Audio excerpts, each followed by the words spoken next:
நாம் சிறிதும் சந்தித்திராத சம்பவங்களின் தொகுப்பே வாழ்க்கை. எதை நாம் கற்பனையில் கூட எண்ணி பார்த்திருக்கவில்லையோ அது பல சமயங்களில் நடந்தேறுகிறது. அப்படித்தான் அன்றைய நாளில் பார்க்கவத்தில் ஸ்வர்ணிகா, அகல்யா, ராகவன் உட்பட பலருக்கும் நடந்தது. அன்று பார்க்கவ நாட்டில் ஆதித்யவர்மன் சபையை கூட்டி விருந்தினர்களுக்கு தரிசனம் கொடுத்து அவர்களுடன் இன்பமாக கலந்துரையாடி கொண்டிருக்க வருணன் வருகிறான் என்ற செய்தி கேள்விப்பட்டு அரசி ஸ்வர்ணிகா அதிர்ச்சியிலும் கவலையிலும் மூழ்கி போனாள். ராகவனிடம் இவ்விஷயத்தை தெரிவிக்க அவனும் செய்வதறியாது திகைத்து நின்றான். திடீரென ஏதோ யோசனை வர அவன் ஸ்வர்ணிகாவிடம், தேவி, நான் வேண்டுமானால் உள்ளே சென்று சக்கரவர்த்தியிடம் செய்தியை சொல்லி அவரை ஜாக்கிரதையாக இருக்க சொல்லிவிட்டு வரவா? சபை இப்போதுதான் களை கட்டியிருக்கிறது. சக்கரவர்த்தி சந்தோஷ மனநிலையில் உள்ளார். தளபதி வந்து திடீர் தாக்குதல் நிகழ்த்தினால் அதை எதிர்கொள்ள அரசர் ஆயத்தமாக இருக்க வேண்டும் தேவி. ஆகையால் தற்போதே நாம் அரசரை எச்சரிப்பதுதான் நல்லது என்று பதட்டத்தோடு கூறி வந்தான். ராகவன் பேசி முடிக்க ஸ்வர்ணிகா ஒரு அசட்டு புன்னகை பூத்துவிட்டு, நம் சக்கரவர்த்திக்கு ஜாக்கிரதையாக இருக்கும் பழக்கம் இருந்தால்தான் நாம் இத்தனை பதற்றம் கொள்ள தேவையில்லையே. மனிதனுக்கு பயம் அவசியம். அஞ்ச வேண்டிய விஷயங்களுக்கு அவன் அஞ்சித்தான் ஆக வேண்டும். ஆனால் நம் பிரபுவோ அச்சமூட்டும் விஷயங்களை இச்சையோடு ரசித்து மகிழ்வார். இப்போதும் தளபதி வருணன் வரும் செய்தி கேட்டு அரசர் பதற்றம் கொள்வார் என்று எண்ணுகிறீர்களா தளபதி? வருணன் வந்து எங்கே தன்னுடன் சண்டையிடாமல் சென்று விடுவாரோ என்ற கவலை கொள்வார் இவர். நம் பிரபுவை எச்சரிப்பதை காட்டிலும் விரோதியான வருணனிடம் மன்றாடி எங்கள் அரசருடன் சண்டையிடாதீர்கள் என்று கேட்டுக்கொள்ளலாம். அவர் கூட நம் மன்றாடலை ஏற்க வாய்ப்பிருக்கிறது. அரசர் பாதுகாப்பில் அரசரை நம்பி பிரயோஜனமில்லை தளபதி. நாம் தான் எச்சரிக்கையாக இருந்து கண்ணும் கருத்துமாக அவரை பார்த்து கொள்ள வேண்டும். அவருடன் எவரேனும் சண்டை செய்ய நேர்ந்தால் சண்டையிடுபவரின் உயிர் பறிப்போவது உறுதிதான், அதில் ஐயமில்லை. ஆனால் வருணனது உயிரை பறிக்க அரசர் கனவில் கூட எண்ணமாட்டார். வருவது முழு விரோதியாக இருந்தால் நடக்கவிருக்கும் சண்டையையும் அதில் வெளிப்படும் நம் பிரபுவின் வீரத்தையும் நாம் ஆனந்தமாக கண்டு ரசிக்கலாம். ஆனால் வருபவர் அரசரின் உயிர் நண்பர். எதற்கும் கலங்காத நம் சக்கரவர்த்தியின் கண்கள் வருணன் உடலில் வழிந்தோடிய குருதியை கண்டவுடன் கண்ணீரை பொழிந்திருக்கின்றன. அத்தனை அன்பு உள்ளது நம் அரசருக்கு தளபதி மீது. அப்படி இருக்க தளபதியுடன் அரசர் முழுமனதுடன் மோதுவதற்கு வாய்ப்பே இல்லை. கூடவே வருணனை காணும் மாத்திரத்தில் பிரபுவுக்கு வாகினியின் நினைவு வேறு வந்து போகும். தன் சேவைக்காகவே வாழ்ந்து வரும் அவளது வாழ்வை பறிப்பதற்கு நம் பிரபு துணிய மாட்டார். நம் அனைவரையும் மீறி தளபதியால் அரசரை மாய்ப்பது நடவாத காரியம்தான். இருந்தும் அரசர் உடலில் ஏற்படும் காயத்தை காணக்கூட நமக்கு சக்தி இருக்காது. இதை நினைத்தால்தான் அச்சமாக உள்ளது தளபதி என்று வருந்தினாள். ராகவன் அரசியின் சோகத்தை உணர்ந்து கொண்டு, தாங்கள் சொல்வது முற்றிலும் உண்மையே தேவி. நம் அரசரை தளபதி தாக்கினார் என்றால் நம்மாலும் தளபதியை தடுக்கத்தான் முடியுமே தவிர அவரது உயிரை மாய்ப்பதற்கு நம்மால் இயலாது. நேற்று வந்த எனக்கே தளபதியின் வீரத்தின் மீதும் அவரது குணாதிசயங்களின் மீதும் அளவு கடந்த அன்பும் மரியாதையும் உள்ளது. அவர் உயிர் பிரிவதை என்ன என் மனமே மறுக்கிறது. அப்படி இருக்க இத்தனை காலமாக பழகி வந்த நம் வீரர்களுக்கும் அவரை வளர்த்து ஆளாக்கிய நம் பிரபுவுக்கும் வருணனின் மரணம் எத்தகைய வலியை கொடுக்கும்? நம்மில் எவருமே வருணனை கொல்ல துணிய மாட்டோம். இப்போதைக்கு நம்மிடம் இருக்கும் ஒரே வழி அவ்விருவருக்குள் நேரவிருக்கும் சண்டையை ஒத்தி போடுவதுதான். எத்தகைய அனர்த்தம் நேர்ந்தாலும் அது இப்போதைக்கு நேர வேண்டாம். ஒருவேளை காலம் வருணனின் மனதை மாற்றவும் கூடும் என்று ஆறுதல் வார்த்தைகள் சொல்லி அரசிக்கு தெம்பூட்டினான் ராகவன். அரசிக்கும் மெய்க்காவல் தளபதிக்குமான இந்த பேச்சு நடைபெற்று வந்த வேளையில்தான் தன் தோழியுடன் நடைபோட்டு கொண்டிருந்த மித்திரவிந்தாவின் ராணி அகல்யா ஸ்வர்ணிகாவை காண நேர்ந்தது. ஸ்வர்ணிகாவின் வதனத்தில் இருந்த கவலை ரேகைகள் அகல்யாவை வேறு மாதிரியாக எண்ணச் செய்தது. ஆதித்யனை பற்றி தவறாக கேள்வியுற்றிருந்த அவள் அத்தகைய கொடூர அரக்கனுக்கு மனைவியாக இருக்க நேர்ந்ததனால்தான் அரசி வேதனையுடன் காணப்படுகிறாள் என்று தவறாக அர்த்தம் செய்து கொண்டாள். அரசியின் நிலை கண்டு வருந்தியவள் அவளுக்கு ஆறுதல் தரலாம் என்ற எண்ணம் கொண்டு ஸ்வர்ணிகாவின் அருகில் நெருங்கி வந்தாள். அகல்யா தலையில் சூடிக்கொண்டிருந்த செண்பகப்பூவின் நறுமணம் ராகவனின் பார்வையை அந்நங்கையின் புறமாக திருப்பியது. நறுமணத்தை ரசித்து வந்தவன் அந்த மலரை சூடியிருந்த மதிமுகத்தாளை கண்ட பின்பு கிறங்கிப் போனான். உள்ளத்தை கொள்ளை கொள்ளும் பேரழகு வாய்ந்த அந்த கன்னிகையின் தரிசனம் ராகவனை தன்னிலை மறக்கச் செய்தது. சிறு வயது முதலாகவே ராகவன் பல்வேறு சிரமங்களை அடைந்து வந்திருந்தவனாகையால் பெண்களின் புறம் அவன் மனம் செல்லாதிருந்தது. திறமையை வளர்த்து கொண்டு வஞ்சக உறவினர்களிடம் இருந்து தாய்நாட்டை மீட்ட பின்பே திருமணம் பற்றி யோசிக்க வேண்டும் என்று உறுதி கொண்டிருந்த ராகவன் அகல்யாவை சந்திக்கும் முன்பாக பெண்கள் விஷயத்தில் கவனத்தை சிதறடித்ததே கிடையாது. ஆனால் தேவமாதுவை போன்ற அந்த பேரழகு பதுமை நடைபோட்ட விதம் ராகவனுக்குள் இத்தனை காலம் அவன் புதைத்து வைத்திருந்த ஆசையையும் உணர்ச்சியையும் தூண்டில் போட்டு இழுத்தன. இத்தனைக்கும் அகல்யா ராகவனை ஏறிட்டு நோக்கவே இல்லை. ராகவனுக்கு பெண்கள் விஷயத்தில் நேரம் செலவழிக்க எப்படி எண்ணம் இல்லையோ அப்படித்தான் அகல்யாவிற்கும் ஆண்களிடத்தில் நாட்டம் கொள்ள மனமில்லாமல் இருந்தது. காதலனை தேடும் வயதில் அவளோ அண்ணன்களை தேடிக்கொண்டிருந்தாள். அரசியின் மீது கொண்டிருந்த கரிசனத்தால் அகல்யாவின் கண்கள் அரசிக்கு அருகில் நின்றிருந்த ஆடவன் பால் செல்லாமல் இருந்தது. தரையை நோக்கிய வண்ணம் வருணன் வரும் விஷயத்தை குறித்து சிந்தித்து வந்த ஸ்வர்ணிகா சில மணித்துளிகளாக ராகவனிடம் இருந்து எந்த சத்தமும் வெளிப்படாமல் இருந்ததால் நிமிர்ந்து அவனது முகத்தை பார்த்தாள். அவனோ அரசி தன்னை பார்ப்பதை கூட அறியாமல் இன்னமும் அகல்யாவின் கட்டளைகள் கரைந்து கொண்டிருந்தான். தளபதியின் பார்வை சென்ற பாதையில் தன் கண்களால் பயணப்பட்ட ஸ்வர்ணிகா அங்கு தன்னை நோக்கி நடந்து வந்து கொண்டிருந்த அகல்யாவை கண்டாள். ஸ்வர்ணிகா அகல்யாவை அதுவரையிலும் நேரில் கண்டதில்லை என்றாலும் வசுமித்ராவின் அந்தப்புரத்தின் ஓவியத்தில் இருந்த பெண்ணின் சாயலை கொண்டவள் அகல்யா என தமக்கை மூலமாக அவள் அறிந்து கொண்டிருந்தபடியால் கண்டவுடனேயே அகல்யாவை இன்னாரென அடையாளம் கண்டுகொண்டாள் ஸ்வர்ணிகா. ராகவன் நின்றிருந்த சுய உணர்வற்ற நிலையை கண்ட ஸ்வர்ணிகாவிற்கு அந்த இக்கட்டான சூழ்நிலையிலும் சிரிப்புதான் வந்தது. அவள் ராகவனை அழைத்து, தமையனே, உங்கள் காதலுக்கு தூது செல்வதாக தங்கை நான் வாக்களித்திருக்கிறேன். காதலர்களை சேர்த்து வைப்பதில் எனக்கும் என் கணவருக்கும் இணையானவர்கள் வேறு எவரும் இல்லை. 2 தினங்களுக்கு முன்புதான் இளவரசன் அரவிந்தன் காதலை நம் அரசர் சேர்த்து வைத்தாராம். அதுபோல வரும் அந்த அழகியிடம் மன்றாடியாவது உங்களை காதலித்து கரம் பிடிக்க சொல்லி கேட்டுக்கொள்கிறேன். காதலிப்பதற்கும் மோகம் கொள்வதற்கும் நிறைய சந்தர்ப்பங்கள் உள்ளன. இன்றுடன் இந்த பூமி அழிந்துவிடப் போவதில்லை. ஆனால் நம் நிம்மதியை சீர்குலைக்கும் பிரளயம் வருணன் என்ற நாமம் கொண்டு பார்க்கவம் நோக்கி வந்து கொண்டிருக்கிறது. வரும் பிரளயம் தனியாக வரவில்லை, கூடவே புஜபலம் கொண்ட ஒரு வீரனையும் போதாதென்று 100 வீரர்களையும் வேறு துணைக்கு அழைத்து வருகிறதாம். திருமணத்திற்கு வரும் சாக்கில் நம்மை நோக்கி சீறி பாய்ந்து வரும் அவர்களை தடுக்க வாய்ப்பில்லை. ஆனால் இங்கே மின்னடை போட்டு வரும் அந்த சிங்கார சிலையிடம் செல்லாமல் உங்கள் மனக்குதிரையை தடுத்து நிறுத்துவது சுலபம். செண்பகப்பூ சூடியவளின் தரிசனம் உங்களுக்கு சக்கரவர்த்தியையே மறக்கடித்து விட்டது போலவே. தயவு கூர்ந்து தாங்கள் இப்போது உள்ளே சென்று அரசருக்கு அருகில் இருந்து பாதுகாப்பு நல்கினால் உத்தமமாக இருக்கும். என் மனம் கவர்ந்தவருக்கு நீங்கள் உடன் இருங்கள். உங்கள் மனம் கவர்ந்தவளை உங்களுடன் சேர்த்து வைக்க நான் உதவுகிறேன் என்று விஷமமாக பேசி ஸ்வர்ணிகா தளபதியை சீண்டினாள். ராகவனுக்கு அரசி தன் செய்கையை பார்த்துவிட்டாளே என்ற வெட்கத்தாலும் கூடவே கடமை தவறி கருத்தை தொலைத்து விட்டோம் என்ற குற்ற உணர்வினாலும் கால்கள் அவனை உந்தித் தள்ளி அரசனிடமே அவனை கொண்டு சேர்ப்பித்தன. அரசுடன் நின்றிருந்த ஆடவன் கிளம்பிச் செல்வதை கூட கண்டு கொள்ளாத அகல்யா ஸ்வர்ணிகாவின் அருகில் வந்து கைகூப்பி வணக்கம் தெரிவித்தாள். மனதிற்குள் 1000 கவலைகள் இருந்தாலும் தன் மன்னவனின் அன்பை பெற்ற அகல்யா என்ற அந்த நங்கையை கண்டவுடன் ஸ்வர்ணிகா உண்மையில் உள்ளம் பூரித்தாள். அகல்யாவின் மரியாதையை ஏற்றுக்கொண்டவள் தானும் அவளுக்கு வணக்கம் செலுத்தினாள். ஸ்வர்ணிகா தன்னை வரவேற்கும் விதத்தை கண்டவள் ஆச்சரியப்பட்டு, வேறு யாரோ என அரசியார் நம்மை நினைத்து கொண்டாரா? அவரது வரவேற்பை பார்க்கும்போது ஏதோ பல நாள் அறிமுகப்பட்டவர் போல தோன்றுகிறதே என வியந்தவள் ஸ்வர்ணிகாவிடம் தானே அதை கேட்க வாயெடுத்தாள். தேவி, நான் என்று சுய அறிமுகம் செய்து கொள்ள ஆரம்பித்தவளை இடைமறித்த ஸ்வர்ணிகா, உங்களை எனக்கு நன்கு தெரியுமே. சுந்தர நகரமான மித்ரவிந்தாவின் சௌந்தரிய ரூபம் கொண்ட ராணி அகல்யாவை தெரியாவிட்டால் எப்படி?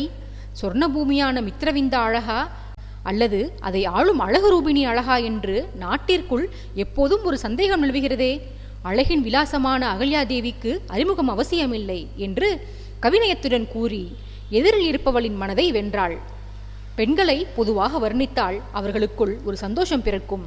தங்கள் அழகை பற்றி பிறர் வர்ணிப்பதை மென்மேலும் கேட்க வேண்டும் என்ற ஆர்வம் பிறக்கும்.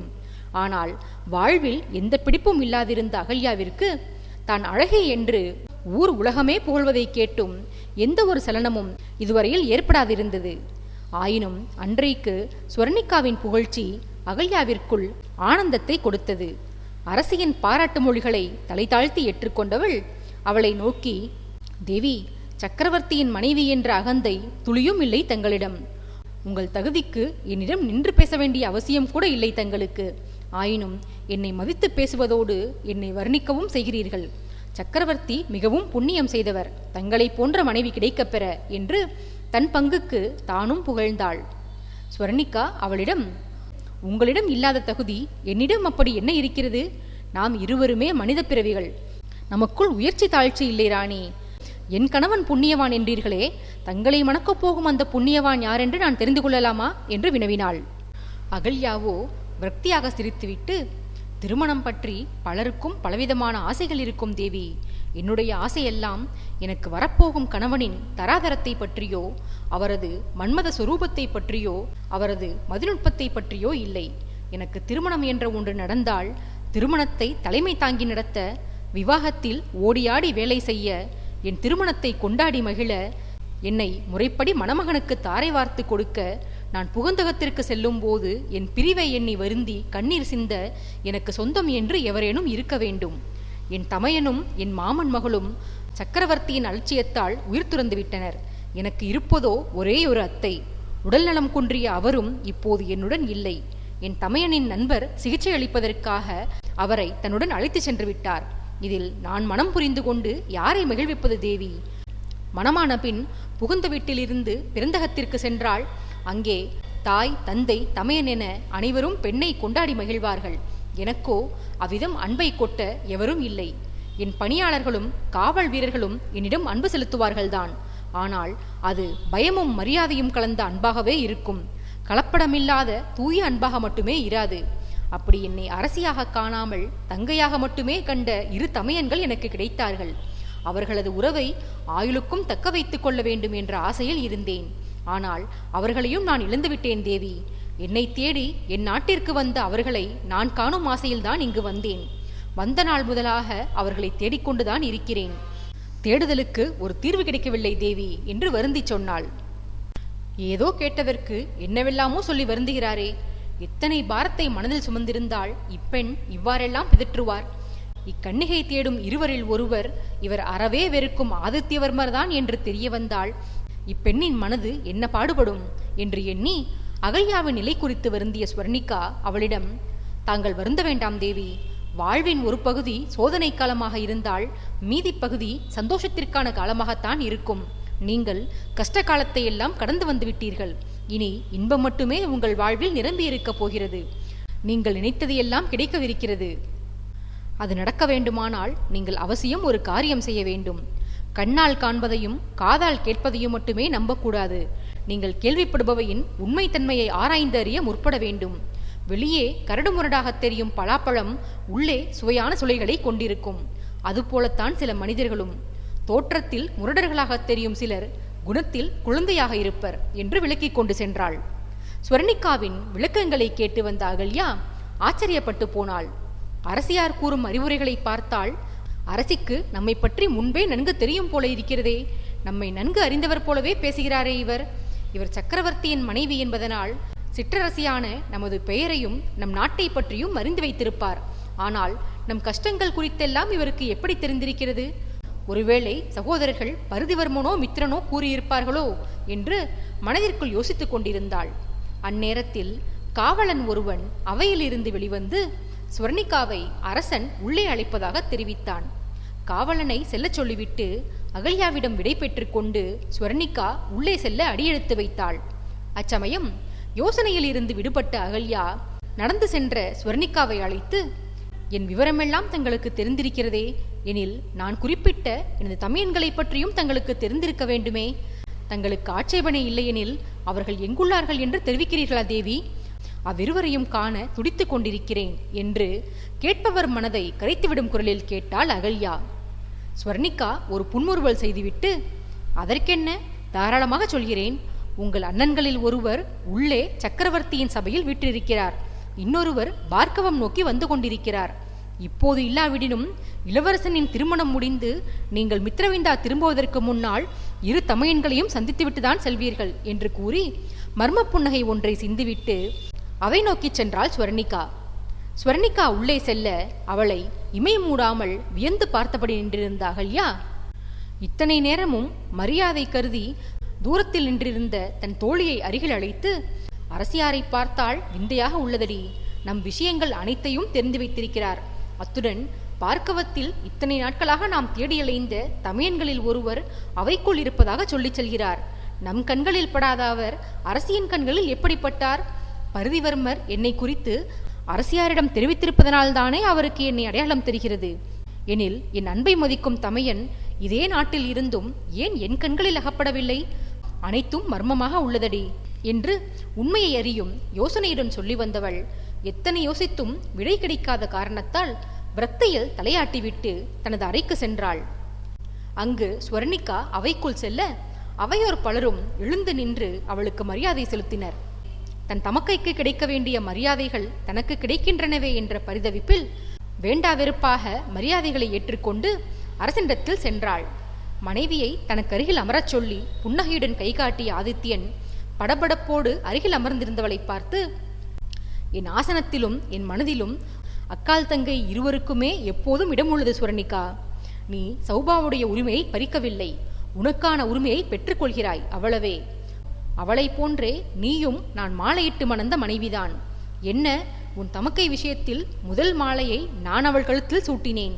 உன் விஷயத்தில் சுயம்வர மாலையை நீ என் கழுத்தில் முதலில் சூட்டினாய், அவ்வளவுதான். ஆகையால் பரிதவிப்பு வேண்டாம், இயல்பாக இரம்மா என்று மனைவியை ஆசுவாசப்படுத்தினான். கணவனின் வார்த்தைகள் ஸ்வர்ணிகாவிற்கு ஓரளவு தெம்பளித்தது. ஆதித்யன் அவை பேச்சுவார்த்தைகளில் மூழ்கிவிட முன்பு குற்ற உணர்வு கொடுத்த நெருடல் இப்போது நீங்கி பழையபடி வருணன் பற்றிய பயம் அவளது உள்ளத்தை ஆக்கிரமிக்க துவங்கியது. எந்நேரமும் வருணன் வரக்கூடும். வசுமித்ரா ராஜ்யத்தில் உள்ள அத்தனை சிற்றரசுகளிலும் வருணன் பெயரும் புகழும் பெற்றவர். வீரர்களுக்கு அவர் மீது அளவு கடந்த மரியாதை உள்ளது. அரசரின் விஷயத்தில் தளபதி ஏதேனும் தவறிழைத்தால் வீரர்கள் அவர் மீது அதிருப்தி கொள்வார்களே தவிர வருணனை முழு மனதுடன் துணிர்ந்து எதிர்க்க மாட்டார்கள். அவரை யார்தான் கட்டுப்படுத்துவது என்றெல்லாம் மனதிற்குள் எண்ணி பரிதவித்து வந்தாள் ஸ்வர்ணிகா. அருகில் இருந்த கணவனை திரும்பி பார்த்தாள். அவனோ கூட்டத்தினரின் பேச்சை ரசித்து கேட்டபடி இருந்தான். இந்த மனிதர் போலவே எல்லோரும் கவலையும் பயமும் இன்றி இருந்துவிட்டால் வாழ்க்கை எத்தனை நிம்மதியாக இருக்கும். இறைவன் இந்த வரத்தை இவருக்கு மட்டும் நல்கியிருக்கிறாரே என்று ஏக்கத்தோடு கணவனை ஏறிட்டாள். சரியாக அந்த சமயம் மனைவியின் புறமாக திரும்பிய அரசன் மிக இயல்பான முகபாவத்துடன், நீ எதை குறித்து அச்சம் கொள்கிறாய், ஏன் நிம்மதியின்றி தவிக்கிறாய் என்றெல்லாம் எனக்கு தெரியாதம்மா. ஆனால் ஒன்று உறுதி, நீ வருந்துகிறாயெனில் அது என் நலனை குறித்துதான் இருக்க வேண்டும். நான் அச்சமில்லாதவன் என யார் கூறியது உனக்கு? என்னை தவிர என் நலன் மீது அக்கறை கொண்ட அனைவரை எண்ணியும் அச்சம் கொள்வேன் நான். எனக்கு வேண்டியவர்களுக்கு எந்த துன்பமும் நேர்ந்துவிடக்கூடாது என்று நானும் ஒவ்வொரு கணமும் பயந்து கொண்டுதான் இருக்கிறேன். நீங்கள் அனைவரும் பாதுகாப்பாக உள்ளீர்கள் என்ற நம்பிக்கையில்தான் நிம்மதியாக முகத்தில் புன்னகையுடன் அமர்ந்திருக்கிறேன். எனக்கு எதுவும் நேராது ஸ்வர்ணிகா, கவலை கொள்ளாதே என்று மனைவிக்கு ஆறுதல் சொல்லி வந்தான். சுவாரஸ்யமான விஷயங்கள் பல அவையில் பேசப்பட்டு கொண்டிருக்க மனைவியிடம் இருந்து திரும்பி மறுபடியும் அவையை கவனிக்கத் தொடங்கினான். அங்கே பார்க்கவம் வந்து கொண்டிருந்த பிரதாபனும் வருணனும் உடன் வந்திருந்த நூற்றுக்கணக்கான வீரர்களில் முக்கால்வாசிக்கும் மேற்பட்டோரை பார்க்கவத்தின் எல்லையில் நிறுத்திவிட்டு மீதமிருந்த சிலருடன் தளபதிகள் இருவரும் தலைநகருக்குள் நுழைந்து கிட்டத்தட்ட கோட்டையை நெருங்கியிருந்தனர். வருணன் பிரதாபனின் வதனத்தில் தோன்றியிருந்த மாற்றத்தைக் கண்டு, அண்ணா, உங்கள் முகம் பெரும் மலர்ச்சியோடு காணப்படுகிறது. நண்பரை பார்க்க போகும் உற்சாகம் உங்கள் முகத்தில் தாண்டவமாடுகிறது அண்ணா. உங்கள் குதூகலம் எனக்கு அச்சமாக உள்ளது. நண்பரை கண்டவுடன் நான் கேட்டு வந்த உதவியை செய்யாமல் எங்கே அவரை வாரி அணைத்து கொண்டு அவரது நட்பை புதுப்பித்து கொண்டு என்னை தனிமரமாக நிற்க வைத்து விடுவீர்களோ என்று பயமாக உள்ளது. அப்படி எதுவும் செய்துவிட மாட்டீர்கள் தானே? உங்களை நம்பலாம் அல்லவா என்று குறும்புச் சிரிப்புடன் கேட்டான். பிரதாபன் கேட்டவனை நோக்கி, உன்னை தனிமரமாக்க மாட்டேன் வருணா, அது உறுதி. ஆனால் நண்பனை கட்டி அணைக்க கூடாது என்று மட்டும் நிபந்தனையோ வேண்டுதலோ வைத்துவிடாதே. பல காலமாக அவனை சந்திப்பதற்காக தவம் கிடந்திருக்கிறேன். ஒரு முறை அவனை ஆறத் தழுவிக்கொள்கிறேன். பிறகு நீ கூறியபடி பழித்திருப்பதில் உனக்கு உதவுகிறேன். நான் நட்பை எப்படி மறப்பதில்லையோ அதுபோல கொடுத்த வாக்குறுதிகளையும் மறப்பதில்லையடா. நீ விடுத்த சபதங்கள் அனைத்தும் நிறைவேற நான் உனக்கு உறுதுணையாக இருப்பேன். ஆனால் நண்பன் மீதுள்ள பிரியத்தால் என்னையும் மீறி நான் பகையை மறந்து ஆதித்யன் மீது அன்பு காட்ட முற்பட்டால் நீ என்னை தடுத்து நிறுத்தி எச்சரிக்கை செய். நான் என்னை சரி செய்து கொள்கிறேன் என்றான் பிரதாபன். வருணன் ஆமோதிப்பாக தலையசைத்துவிட்டு, ஆதித்யவர்மரை காண எனக்கும் ஆர்வமாகத்தான் உள்ளதண்ணா. அவர் மிகவும் நேசித்த இரு நபர்கள் ஒன்றிணைந்து அவர் முன்பு எதிரிகளாக நிற்கவிருக்கிறோம். அவர் எப்படி வினையாற்றப் போகிறார் என்று பார்ப்பதற்கு ஆவலாக உள்ளேன். குதிரையை விரட்டுங்கள், விரைந்து செல்வோம் நம் எதிரியிடம் என்று சொல்லி தன் குதிரையை முடுக்கிவிட வருணன் குதிரை சீறி பாய்ந்தது. அடுத்த கணம் பிரதாபனும் தன் குதிரையின் வேகத்தை அதிகப்படுத்தி காற்றை கிழித்து கொண்டு பார்க்கவத்தின் கோட்டை நோக்கி பாய்ந்து சென்றான். அவையில் பேசிக்கொண்டிருந்த ஆதித்யன் திடீரென பேச்சை நிறுத்தி எதையோ கூர்ந்து கவனித்தான். அரசனின் பேச்சை ஆர்வமாக கேட்டு வந்த சபையோர்களுக்கு அவன் பேச்சை நிறுத்திய செயல் வியப்பளித்தது. என்னவாயிற்று நம் அரசருக்கு? பேசுவதை மறந்துவிட்டு அவர் ஏன் எதையோ உற்று பார்த்து கொண்டிருக்கிறார் என ஒருவர் கேட்க, அரசர் சில காலமாகவே இப்படித்தானாம். தளபதி பிரிந்து சென்றதிலிருந்து அரசர் ஒரு நிலையில் இல்லையாம் என்று மற்றொருவர் தான் கேள்விப்பட்ட வதந்தியுடன் சேர்த்து தன் கற்பனையையும் சிறிது அள்ளித்தளித்தார். அருகில் இருந்த வேறொருவரோ, இருக்காதா என்ன, 1 வருட 2 வருட நட்பா? அரசருக்கு விவரம் தெரிந்த நாள் முதலாகவே இருந்து வந்த நட்பல்லவாது. தளபதியை பிரிந்தது அரசர் தமக்கு ஒரு கையிழந்தது போலாகும் என்று சற்றேறக்குறைய உண்மையை கூறினார். இதை கேட்ட அடுத்த நபர் விஷமச்சிரிப்பு சிரித்துவிட்டு, நீங்கள் அறிந்தது அவ்வளவுதான். அரசரின் மனநிலையில் ஏற்பட்டிருக்கும் மாற்றம் நட்பை குறித்தல்ல, வருணனுடனான பகையை குறித்து. வருணன் விட்டு சென்றிருப்பது சாதாரண சவால்களா? கொலை நடுங்க வைக்கும் விஷயங்கள் அவை. மகனை கடத்துவேன், எதிரிகளின் நடுவில் மண்டியிடச் செய்வேன் என்றெல்லாம் சவால் விடுத்து சென்றிருக்கிறார். தளபதி வருணன் சொன்னதை செய்வார் என அவரை பார்த்து பார்த்து வளர்த்த அரசருக்கு தெரியாதா என்ன? இதை நினைத்துதான் அரசர் இப்படி அடிக்கடி வேதனையிலும் பயத்திலும் உழன்று போகிறார் என அரசனை கோளை போல சித்தரித்து சொன்னார் அந்த நபர். முன்பு அரசருக்கு ஆதரவாக பேசியவர் கூட இவ்வார்த்தைகளை கேட்ட பின்னால், ஒருவேளை உண்மைதானோ இருக்கும், யார் கண்டது? சக்கரவர்த்தியை பற்றி அணுவாய் தெரிந்து வைத்திருப்பவர் தளபதி. அரசரை பற்றி அவரை பெற்ற தாயை விட, கட்டிய மனைவிகளை விட அதிகமாக தெரிந்து வைத்திருப்பார் வருணன். அரசரின் ரகசியங்களை மட்டுமா அறிந்து வைத்திருக்கிறார்?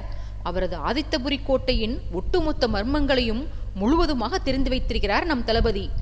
அதனால்தானே அரசர் இருக்கும் போதே எளிதாக நந்தவனத்தில் ஊடுருவி அங்கிருந்த அரசரின் ராஜவாளை களவாடி சென்றார் அவர். வருணனைப் போல புத்திசாலியான தேகபலம் கொண்டவன் பகைவனாக இருந்தால் யாருக்குதான் புத்தி பேதலிக்காது? பேச்சை சட்டென நிறுத்திவிட்டு, அரசர் பிரம்மையில் ஆழ்ந்திருப்பதில் அதிசயம் ஒன்றுமில்லை என ஒரே கணத்தில் வருணனை உயர்த்தியும் அரசனது ஆற்றலை தாழ்த்தியும் கருத்து கூறினார். இந்த சம்பாஷணைகளை எல்லாம் ஆரம்பத்திலிருந்தே கேட்டும் தானாக அந்த வீண் பேச்சுகள் ஓயட்டும் என்று காத்து வந்திருந்த சிற்றரசன் கார்முகிலனுக்கு பொறுமை முற்றிலுமாக தகர்ந்து போனது. அவைக்குள் வந்தது முதலாகவே தன்னிடம் வித்தை பயின்ற மாணவன் அரவிந்தன் தான் அதிக மதிப்பு வைத்திருக்கும் சக்கரவர்த்தியின் மெய்க்காவலன் போல நெஞ்சை நிமிர்த்தி கொண்டு மன்னவனுக்கு பாதுகாப்பு வழங்கி வந்ததை பார்த்து பூரிப்பில் இருந்தார். கூடவே அரசனின் சொற்பொழிவும் அவன் ஆற்றி வந்த வீர உரைகளும் முகிலனின் நெஞ்சத்தை குளிர்வித்திருந்தன. இந்நிலையில் அரசரை பற்றி தனக்கு பின்னால் அமர்ந்திருந்த நபர்களின் அவதூறு பேச்சுக்கள் முகிலனின் மொத்த மகிழ்ச்சியையும் முடிவுக்கு கொண்டு வந்தன. அவர் பின்னால் இருந்தவர்களை நோக்கி, வீணர்களே, யாரை குறித்து என்ன பிதற்றுகிறீர்கள்? தளபதி வருணன் சீரும் காளையாக இருக்கலாம், நாம் அவரை கண்டு அஞ்சலாம். ஆனால் நம் சக்கரவர்த்தியோ சிறுத்தை. காளையை கண்டு சிறுத்தை அஞ்சியதாக வரலாறு இல்லை. இப்போது நம் அரசரின் மௌன நிலை அவர் பிரம்மையில் ஆழ்ந்திருப்பதால் அல்ல. அவரது கண்கள் எதையோ கூர்ந்து நோக்கலாம், ஆனால் வேலை செய்து கொண்டிருப்பது அவரது கண்கள் அல்ல, அரசருடைய காதுகள். நம் பிரபுவுக்கு செவித்திறன் மிக அதிகம். அவர் காதுகளில் ஏதோ ஒரு ஒலி கேட்டிருக்கிறது. அதைத்தான் என்னவென்று அவர் ஆராய்ந்து வருகிறார். சக்கரவர்த்தியை பற்றி ராஜ்யமே அறிந்த விஷயத்தை நீங்கள் அறிய மாட்டீர்களா? இப்போது நீங்கள் பிரபுவை பழித்து பேசிய பேச்சுக்கள் கூட அவரது செவிகளில் தெளிவாக கேட்டிருக்கும். அவர் உங்களையும் என்னையும் போல சாதாரண பிறவி அல்ல. அவரிடம் சற்று எச்சரிக்கையாக இருங்கள், வீணில் உயிரை விடாதீர்கள் என்று சன்னமான குரலில் பேசியவர்களை கண்டித்து வந்தார். அச்சமயம், விடுங்கள் கார்முகிலரே, அவர்கள் பேசட்டும், பேசுபவர்களுக்கு வார்த்தைகளில் அல்லாமல் செயல்களினால் பதில் தெரிவிப்போம். 1000 விரோதிகள் இருந்தாலும் உங்களைப் போன்ற வெகு சில அபிமானிகள் எனக்கு இருந்தாலே போதும். என்னை வீழ்த்த வருணன் இல்லை, அந்த இந்திரதேவனே வந்தாலும் முடியாது என்று வீரமாக சொல்லி வந்தான். சொல்லி முடித்தவன் மீண்டும் அமைதிக்குள் குடிபுகுந்தான். இம்முறை அவன் தரையை நோக்கவில்லை, மாறாக சபா மண்டபத்தின் வாயிலை நோக்கினான். கண்களுக்கு எதுவும் புலப்படவில்லை. நந்தகோபாலரை அழைத்தவன், யார் இந்த வீரபாகு? எந்த நாட்டின் தளபதி அவன்? வீரர்கள் பலரும் அவனை வாழ்த்தி ஆரவாரம் செய்கிறார்களே வெளியில், அத்தனை புகழ் பெற்றவனா அவன் என்று ஆச்சரியத்துடன் கேட்டான். வீரபாகு என்ற பெயரை கேட்டவுடன் அவைக்குள் ஒரு சலசலப்பு உண்டானது. யாரது? வீரபாகுவா? அவர் எப்படி இங்கே வருகிறார்? அவருக்கு அழைப்பு விடுக்கப்பட்டிருக்கிறதா என்ன? சக்கரவர்த்தியின் தரிசனம் வேண்டும் என்று காத்து கிடந்தோம். இப்போது தளபதியின் தரிசனமும் சேர்த்து கிடைக்கிறதே, நமக்கு இன்றைக்கு அதிர்ஷ்டம்தான் என்று கூட்டத்தினர் சலசலத்தனர். அவையினரின் பேச்சுக்கள் அரசனின் காதில் விழுந்து கொண்டுதான் இருந்தது. தான் இருக்கும் இடத்தில் இன்னொருவனை பலர் புகழ்வதை அன்றுதான் கண்டான் அரசன். தன்னுடன் ஒப்பீடு செய்து இன்னொருவனின் புகழ் பாடுவது ஆதித்தியனின் ஆர்வத்தை அதிகப்படுத்தவே அவன் நந்தகோபாலரை நோக்கி, யார் இவன்? வீரபாகு என்றால் சிங்காதனபுரத்தின் படைத்தளபதிதானே? நானும் அவனை பற்றி கேள்வியுற்றிருக்கிறேன். அந்நாட்டின் மன்னர் என் தந்தையின் நண்பர். சிங்காதனபுரம் என்றால் அனைவருக்கும் அதன் அரசரின் நினைவு வருவதில்லை. அந்நாட்டு தளபதி வீரபாகுதான் நினைவுக்கு வருகிறான். இத்தனை மதிப்பும் மரியாதையும் அவனுக்கு கிடைக்க பெற காரணம் என்ன? மன்னவனுக்கு கிடைக்கக்கூடிய புகழும் பேரும் சாதாரண தளபதி அவனுக்கு கிடைக்கின்றனவே, எப்படி இது சாத்தியம் என்று வரிசையாக கேள்விகள் கேட்டுக்கொண்டு போனான். அப்போது பார்க்கவ மன்னர் எழுந்து வீரபாகுவின் சாதனைகளையும் அவன் நாட்டு மக்களின் மனதை வெற்றி கொண்ட விதத்தையும் சுருக்கமாக சொன்னார். ஆதித்தியன் சொன்னவரை நோக்கி, நீங்கள் கூறிய செய்திகளில் பாதிக்கும் மேல் நான் அறிந்ததே மன்னரே. அவனது அளப்பரிய சாதனைகளால் அவன் நாட்டு மக்களுக்கு அவன் பிரசித்தம் சரி. இங்கு வீற்றிருக்கும் நம் நாட்டைச் சேர்ந்த பல சிற்றரசர்களுக்கும் நட்பு நாட்டினருக்கும் அவனது மேதாவிலாசங்கள் தெரிந்திருக்கின்றனவே, அதுதான் ஆச்சரியமாக உள்ளது எனக்கு என்று வியந்தான். உடனே முன்பு பாகுவின் பெயரை கேட்டு சிலிர்த்து போனவர்களில் ஒருவர் எழுந்து, அரசே, தங்களின் சந்தேகம் நியாயமானதே. நாங்கள் பாகுவை அறிந்து வைத்திருப்பதற்கான காரணம், எங்களது நாட்டினருக்கு சிங்காதனபுர நாட்டோடு வர்த்தக ரீதியான தொடர்பு உள்ளது. மன்னர்கள் நாங்கள் நேரில் சென்ற அவரை காணாவிட்டாலும் கடல் கடந்து சென்று வரும் எங்கள் நாட்டைச் சேர்ந்த வணிகர்கள் பாகு குறித்து புகழாத நாளே இல்லை. எங்கள் வணிகர்களின் கப்பல் கடற்கொள்ளையர்களிடமும் பெரும் புயலிலும் அகப்பட்டு கொண்ட போதெல்லாம் சமுத்திரதேவன் போல கடலில் தோன்றி வணிகர்களையும் அவர் தம் செல்வங்களையும் காத்து கொடுத்திருக்கிறாராம் வீரபாகு. தளபதி கடலோடும் அழகினை காண கண்கோடி வேண்டும் என்று எங்கள் வணிகர்கள் புகழ கேட்டிருக்கிறோம் பிரபு என்று பெருமையுடன் புகழ் பாடி வந்தார். வீரபாகு கடலோடுவதை பற்றி கேள்விப்பட்ட ஆதித்தியனுக்கு பெரும் பரவசம் ஏற்பட்டது. அருகில் அமர்ந்திருந்த ஸ்வர்ணிகா கணவனின் ஆனந்தத்தை கண்டுவிட்டு அவனிடம், பிரபு, வரும் அந்த வீரரை நண்பராக்கிக் கொள்ளுங்கள்.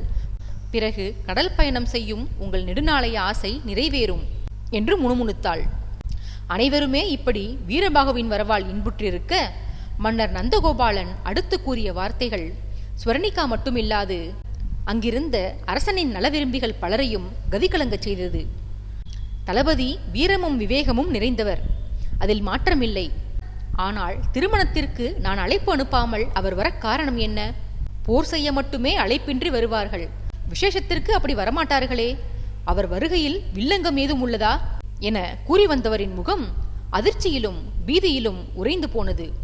அடுத்த கணம் அவையில் இருந்த பெரும்பாலானோரின் இதய துடிப்பை அதிகரிக்கச் செய்யும் ஒரு விஷயத்தை சுமந்து வந்தான் நந்தகோபாலரின் இரண்டாவது புதல்வன்.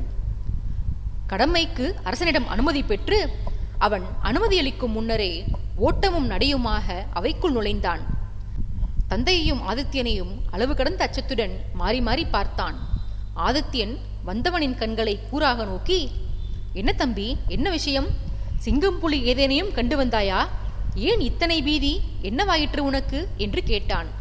இளவரசன் ஆதித்யனிடம், உண்மைதான் சக்கரவர்த்தி, சிங்கம் புலி இரண்டையும் நான் கண்டுவிட்டுதான் வந்திருக்கிறேன். சிங்காதனபுரத்தின் சிங்கம் வசுமித்ராவின் வேங்கை புலியோடு கைகோர்த்து கொண்டு பார்க்கவம் வந்திருக்கிறது. என்ன அனர்த்தம் நேரப்போகிறதோ என்று பயத்தில் பிதற்றினான். அதை கேட்டு ஸ்வர்ணிகா உட்பட பீதியடைந்த சபையினர் பலரும் தங்களையும் அறியாமல் பயத்தில் இருக்கையிலிருந்து எழ ஆதித்யன் மட்டும் முகத்தில் ஆனந்தம் மலர, என்ன வருணனும் வருகிறானா? இரு தளபதிகளும் நண்பர்களாகிவிட்டார்களா? வருணனுக்கு நான் எதிரி, வீரபாகு நண்பன் எனில் வீரபாகு எனக்கு என்று தனக்குத்தானே கேட்டுக்கொண்டு காற்றில் விரல்களை ஆட்டி கணக்கு போட்டு வந்தவன் விஷயத்தை கண்டுபிடித்து விட்டவன் போல, பாகுவும் எனக்கு எதிரி, உண்மையில் இதுவல்லவோ மகிழ்ச்சி, இது நாள் வரையிலும் எனக்கு இருக்கும் விரோதிகள் அனைவரும் கோழைகள், முதுகில் குத்துபவர்கள், அவர்களுடன் மோதுவதில் சுவாரஸ்யமும் இல்லை, அவர்கள் என் வாளுக்கு வேலையும் கொடுக்கவில்லை, ஆனால் இப்போது வரும் இவர்கள் இருவருமே மாவீரர்கள், என் ஆசை தீர இவர்களுடன் சண்டை செய்யலாம், நான் பாக்கியசாலி என்று பரவசப்பட்டு சொல்லி வந்தான். ஸ்வர்ணிகாவும் ராகவனும் விரக்தியோடு ஒருவரை ஒருவர் மாறி மாறி பார்த்து கொள்ள, ராகவன் அரசனிடம், பிரபு, இந்த உலகத்திலேயே விரோதி கிடைத்து விட்டான் என்று ஆனந்தம் கொள்பவர் நீங்களாகத்தான் இருப்பீர்கள். அந்த இரு சூரர்களை போன்ற எதிரிகள் வேறு எவருக்கேனும் இருந்தால் உண்மையில் அவர்கள் சண்டையிடத் தேவையில்லாமல் பயத்திலேயே உயிர் துறப்பார்கள். வேறு சிலர் எச்சரிக்கையாக இருந்து தங்களை தற்காத்துக் கொள்ள வேண்டும் என்று எண்ணுவார்கள். ஆனால் தாங்களோ சண்டையிட துடிக்கிறீர்கள் என்று புலம்பினான். ராகவனின் வருத்தத்திற்கு தீர்வளிப்பதற்காக ஆதித்யவர்மன் வாயெடுக்க அவை வாயிலிருந்து ஒரு சத்தம் கேட்டது. ஆதித்யா, நண்பா, எப்படியடா இருக்கிறாய்? உன்னை கண்டு எத்தனை காலம் ஆகிவிட்டதடா, நெடுநெடுவென வளர்ந்து விட்டாய், மீசையும் தாடியும் கூட முகத்தில் புதற்போல் வளர்ந்து விட்டதையடா என்று ஸ்லாகித்து வர்ணித்தவாறே அரசனிடத்தில் விரைந்து வந்தான் வீரபாகு என்ற வீரப்பிரதாபன். ஆதித்யனுக்கு தன்னை எவரும் ஒருமையில் பேசினால் பிடிக்காது. புதிதாக வந்தவன் தன்னை பெயர் சொல்லி அழைத்ததோடு ஒருமையிலும் விழித்தது ஆதித்யனுக்கு எரிச்சல் அளிக்க, அவன் பேசியவனை வெறுப்பான பார்வையில் நோக்கி, யாரடா நீ? எத்தனை தைரியம் இருந்தால் சக்கரவர்த்தி என்னை ஒருமையில் அழைப்பாய்? ஆணுக்கு மீசை முளைப்பதில் உனக்கு என்ன அத்தனை ஆச்சரியம்? பூனைக்கும் கரப்பானுக்குமே மீசை இருக்கும் போது வீரமான ஆண்மகன் எனக்கு மீசை இருப்பதில் என்னடா விந்தை உள்ளது? சக்கரவர்த்தியிடம் பேசும் முறை அறிய மாட்டாய் நீ என்று உருமினான். சபையினருக்கு தெரிந்துவிட்டது வந்திருப்பது வீரபாகுதான் என்று. அரசன் அவன் மீது காட்டிய கோபம் அவர்களுக்கு பதற்றத்தை கொடுத்தது. என்ன நேரப்போகிறதோ என படபடத்து அவையினர் பார்த்து கொண்டிருக்க, பிரதாபன் அரசனை பார்த்து பாசமாக புன்னகை செய்து, உன் கேள்விக்கான பதிலை நான் சொல்வதை விட என் தம்பி சொன்னால் சரியாக இருக்குமடா.